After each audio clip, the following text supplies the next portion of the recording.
Hola. Estamos en Cine Charlas de IMCINE y hoy vamos a platicar con un documentalista que pues ha hecho de todo con respecto a la divulgación cultural y científica. Quizá por ser su trabajo más reciente y también más sonado, lo que tenemos más en mente es su documental El Penacho de Moctezuma, Plumaria de México Antiguo, pero pues no es lo único que ha hecho. Tiene varios años de estar trabajando de repente temas de ciencia, de repente temas ambientales, de repente temas culturales.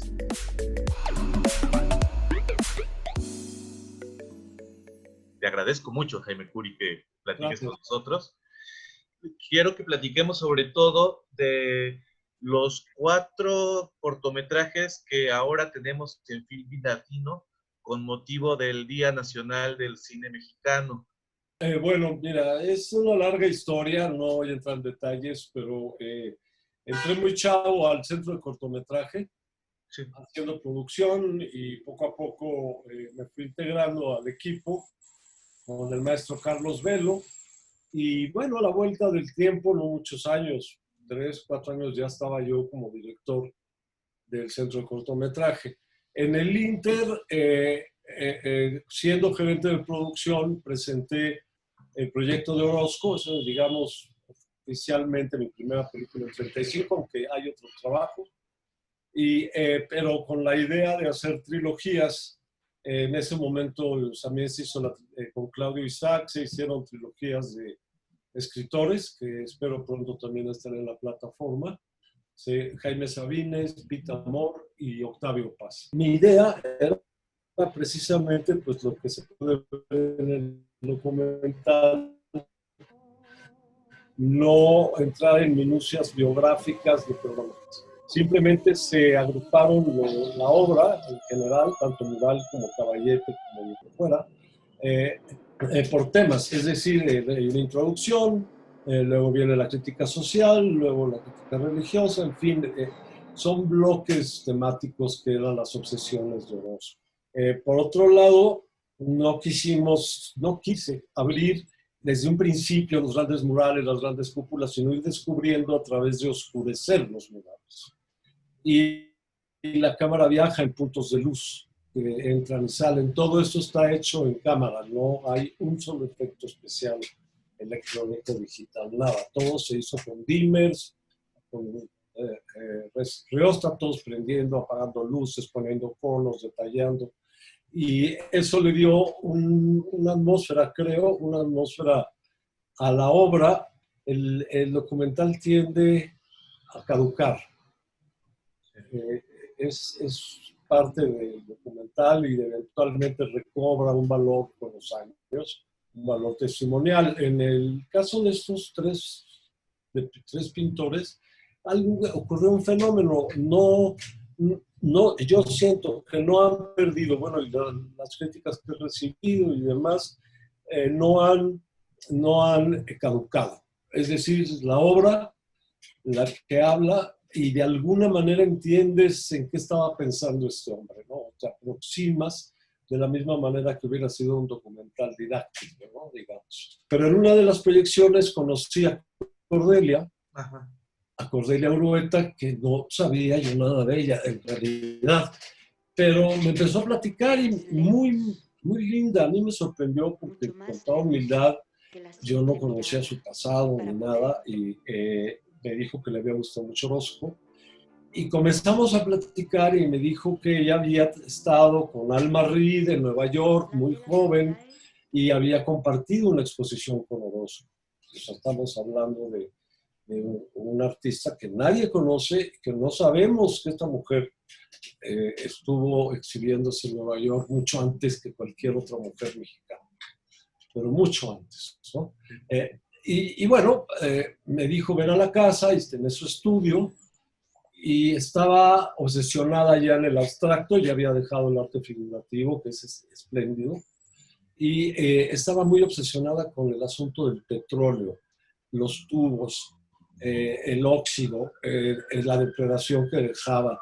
Estaba como muy molesta. Entonces, ella habla todo el tiempo de lo que le molesta el exterior, de lo que el mundo le impide ser ella. Entonces se descarga en la tela en blanco, usa brochas de este tamaño, pero un fenómeno muy padre es que la ves trabajar con telas de 2 metros y brochas. No hay una gota de pintura en el suelo, ¿no? Jamás se mancha una manga, no se ensucia las manos. Esta cosa de dominar el oficio ya de una manera muy precisa. Aquí en México se estrenó también en una muestra sin mayor alboroto. Decían que era demasiada película para tan mala pintora, o sea, unas barbaridades o al revés.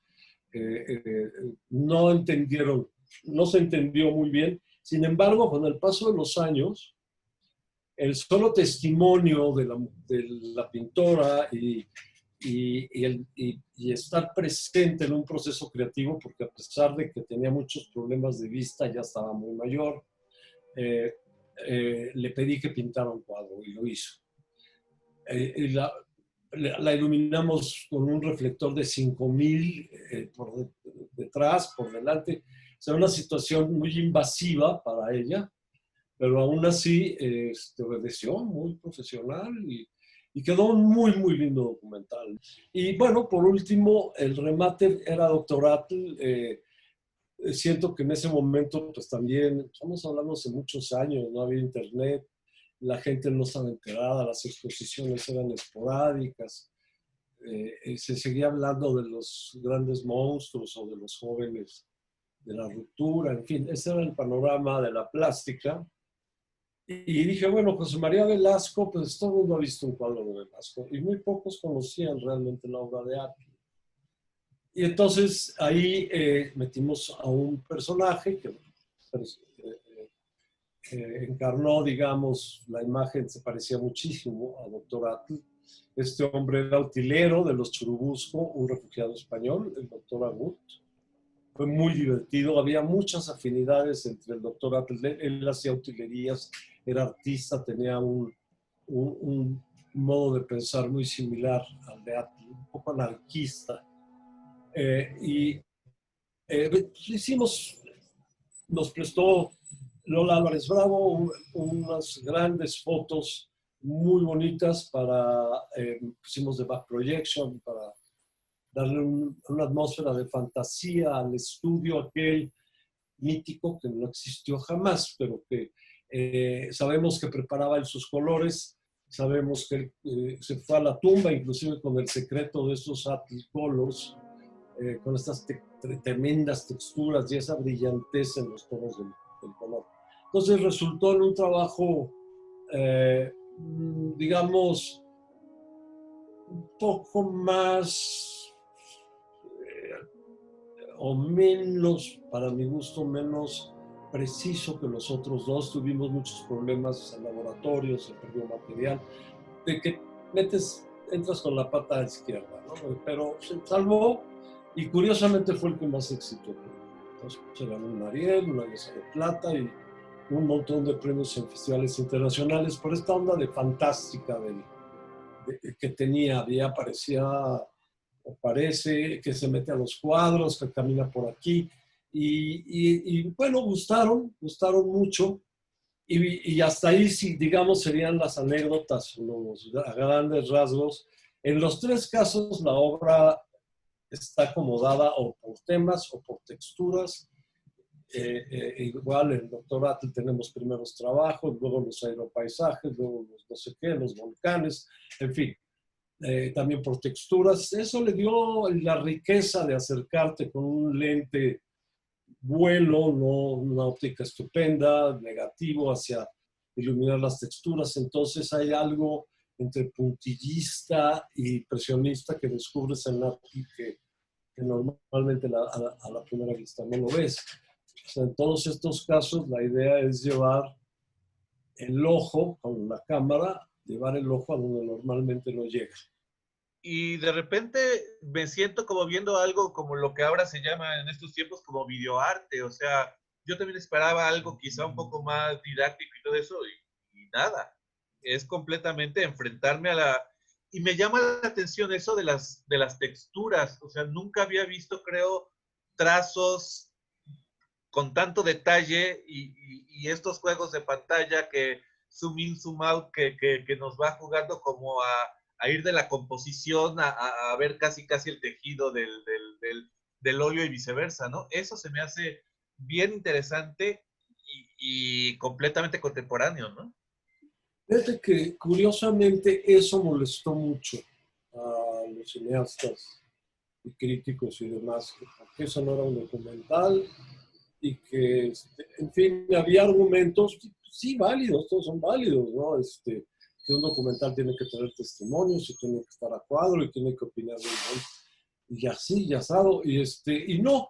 Por ejemplo, tiempo atrás, Paul Leduc, que también fue un trabajo que a mí me atrapó, él hizo un documental sobre una exposición que hubo también de Fernando Gamboa en el Museo de Arte Moderno sobre Francis Bacon, que se llamaba Estudios para un retrato, una onda así. Y el documental realmente iba en ese camino, pero lo que hacía era lucir la exposición, ¿no? Y de pronto sí entraban los cuadros y el juego de poder pintar con la cámara o de alguna manera utilizar la cámara como, y la pantalla como un lienzo, eso fue lo que a mí me atrajo. No me interesaba. Ahora están los libros de historia, ¿no? Digo, ¿quieres saber la biografía de...? Digo, ya he hecho miles de biografías y siempre que hay uno en que faltó aquello, que si no te enteraste del otro. O sea, hay historias individuales que, bueno, con lo del penacho, ¿qué te puedo decir? Salieron 20,000 familias que eran dueñas del penacho, ¿no? Me hablaban de España, me hablaban de Francia y que si el pirata francés y no sabemos si es verdad o no, pero nos cuadramos a lo que la investigación científica ofrece. No, yo lo siento como un cine personal. Siento que el cine debe de ser así. No tiene por qué tener ninguna narración rígida. Creo que al contrario, de hecho, yo de chavo vi muchas, me escapaba de la secundaria para irme al cine. Siempre me gustaba sobre todo las películas que eran libres, por ejemplo, Milagro en Milán de Vittorio De Sica, una película que me ha marcado para toda la vida, esta capacidad hasta surrealista de que aparecen los paraguas, desaparecen, sale el sol, no sale, en fin, esta libertad de contar una historia cinematográfica, ¿no? No quería un biopic, ni en esa época no se llamaban ni siquiera de esa manera, pero sí los veo como una interpretación personal y eso tampoco fue muy bien visto en su momento, pero creo que el cine va firmado de la mano del director en el caso no son documentales, son cortometrajes que propone un acercamiento a un determinado artista.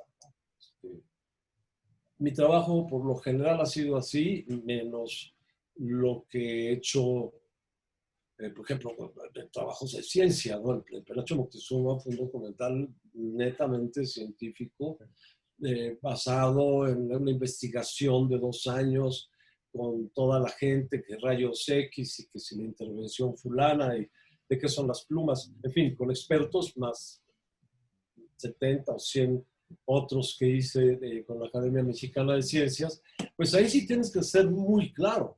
Ahí sí estás transmitiendo una cosa, ¿no? La divulgación científica tiene sus características, pero en general el documental, el que sales a la calle a enfrentarte o irse a Viena a ver qué hay, ¿no? No puedes tenerlo escrito ni nada, ¿no? Te dicen, tiene usted 1 hora y no le quitamos el vidrio y quita el reflejo y a ver cómo le hace, ¿no? Entonces esos son retos, no cualquier persona, cineasta o como se le quiera llamar, se puede echar un tiro de esos. Mientras estuvo Carlos Velo y Bosco Arochi, que siguió después, y antes de la situación esta desagradable que se presentó con la señora López Portillo. Pero yo cuando llego al centro de cortometraje, en 75, por ahí, que llego de freelance ahí a atender. De hecho, fui porque quería inscribirme me habían dicho que había una escuela, el CCC.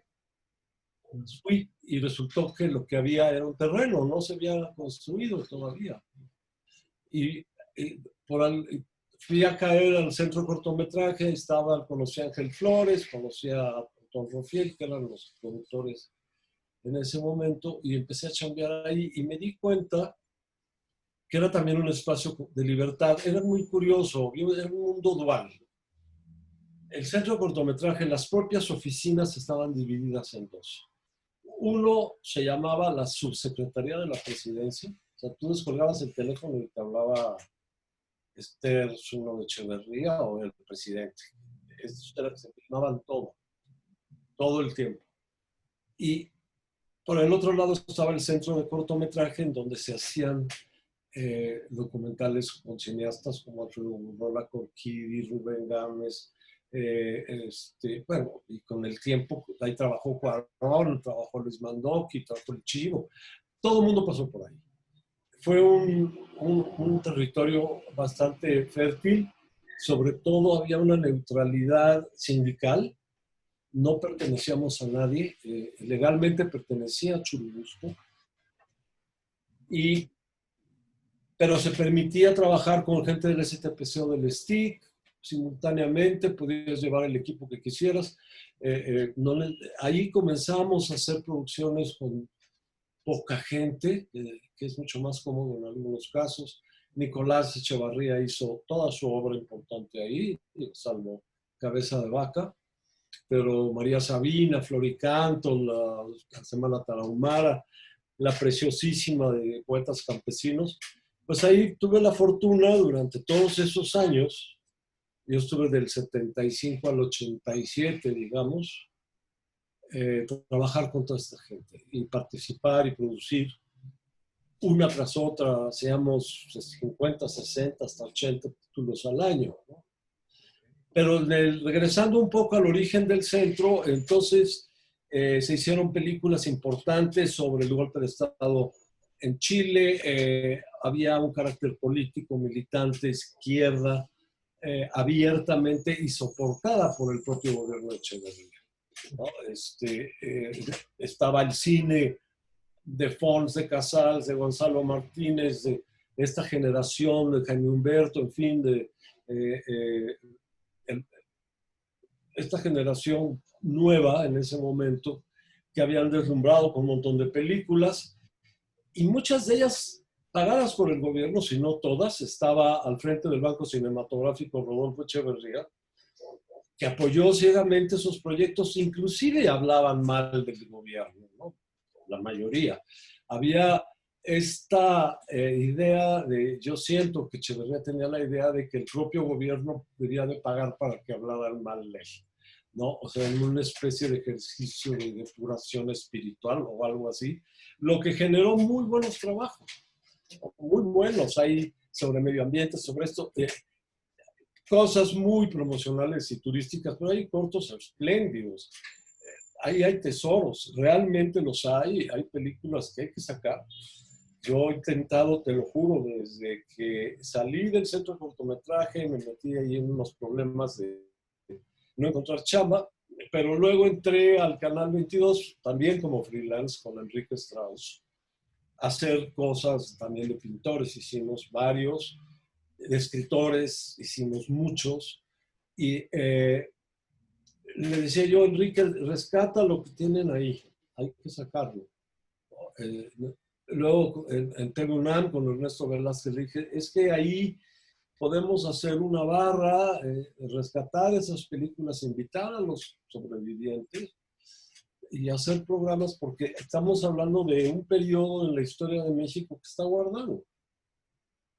Literalmente guardado. No hemos tenido conversaciones con Mariano Varo, más la gente de acervos, de la Cineteca, de Incine, etcétera, y tienen ahí una bodega y dice, pues que no sabemos qué son. Entonces, claro, yo no estuve todo el tiempo ahí, el cortometraje salí antes de que desapareciera, llegué y ya estaba construido. Entonces, pues lo que me correspondió, la memoria me dio, les he ayudado a recatalogar qué son qué. junto con Bosco Arochi, que somos los viejitos sobrevivientes de todo este periodo. Hay muchos más, hay fotógrafos que están por ahí, que le tienen mucho cariño al centro, que se gestaron ahí, que ahí se criaron, se nutrieron, ¿no? Fue un buen momento dentro de la crisis del cine mexicano, porque después de que se va Echeverría, se cierran las productoras nacionales, el centro sobrevive gracias a las habilidades de Bosco, no sé cómo le hizo, y consiguió recursos, se hicieron largometrajes, empezamos a producir largo en el Centro Cultural.